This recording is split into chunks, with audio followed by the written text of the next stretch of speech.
إذا كان شكل جسمك نفس التفاحة، يعني شنو؟ يكون الامتلاء بمنطقة البطن والأكتاف وحتى الزنود تكون ممتلئة. بهاي الحالة الربع كلوش والنص كلوش وحتى الكلوش الكامل كلش راح يلوق لك، لأن الكلوش بحد ذاته يخلق توازن بين أعلى وأسفل الجسم.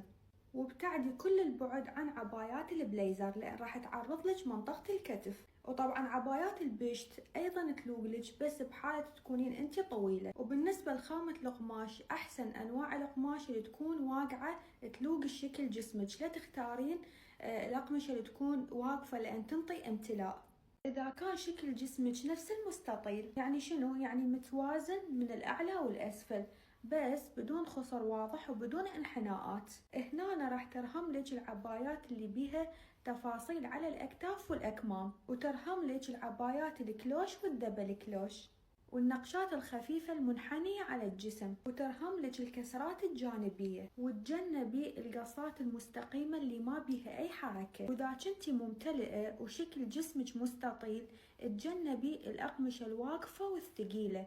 أما إذا كنتي نحيفة وشكل جسمك مستطيل، تجنبي الحرير والستان. إذا كان شكل جسمك نفس الكمثرى، يعني شنو؟ يعني الامتلاء يكون مرتكز على منطقة الأرداف والخصر يكون واضح. بالإضافة لهذا منطقة الكتف والصدر تكون أنحف. بهاي الحالة نركز على اختيار العباية انه نزيد منطقة الكتف حتى نخلق توازن بين اعلى واسفل الجسم. بنات ممكن نضيف كتافات نفس موديل البليزر او نضيف تطريز يدوي على منطقة الكتف والصدر. ونبتعد عن الكلوش تماما، ممكن فقط قصة الاي لاين. ونبتعد عن الخطوط العرضية او الطبقات او الالوان اللي تلمع خصوصا بأسفل العباية. وأنصح بالعبايات اللي تكون مفتوحة وتكون بها خط طولي، أو عباية الكيمونو اللي تكون قطعتين مع قصة الاي لاين. وإذا كان شكل جسمك ساعة رملية، يعني شنو؟ يعني جسمك متناسق بين الأكتاف والأرداف، بالإضافة لهذا بارز الخصر. هذا الجسم كل أنواع البشتات والعبايات تلوق له، خاصة إذا كانت البنية طويلة. بس إذا طولك بين 145 و150 وجسمك ساعة رملية، انتبهي على هذه النقاط. أول شغلة تسويها تخلين فتحة العباية على شكل رقم 7 حتى تعطي إيحاء بالطول للرقبة والجذع.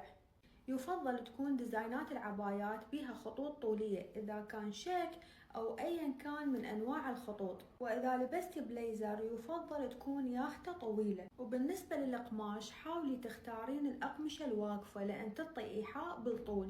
وبالنسبة لطول العباية لا تخلينه ويا الكعب مباشرة، خليه أطول من الكعب حتى لو بنمرة. إذا كان شكل جسمك مثلث مقلوب، يعني شنو؟ يعني منطقة الأكتاف والصدر واضحة وبارزة أكثر من منطقة الخصر. حتى نحقق توازن بين الجزء العلوي والسفلي من الجسم لازم ننتبه على كم نقطة. نبتعد على الخطوط العرضية اللي تكون على منطقة الصدر والأكتاف، نبتعد على الجيوب اللي تكون بمنطقة الصدر والزند. نحاول نخلي الألوان بالجزء العلوي غامقة والجزء السفلي فاتح. يجي أجسام كلش راح تلوق لهم قصة الاي لاين وقصة الكلوش والدبل كلوش، وحتى قصة الفراشة وقصة البشت. وفتحات الصدر تكون على شكل رقم 7. كلش راح ترهم لك الردان الكلوش أو البيها شيك. وابتعدي كل البعد على الأكمام اللي تكون منفوخة أو بيها كتافات، وتناسبك الكسرات أو الشكل يكون على جانب العباية.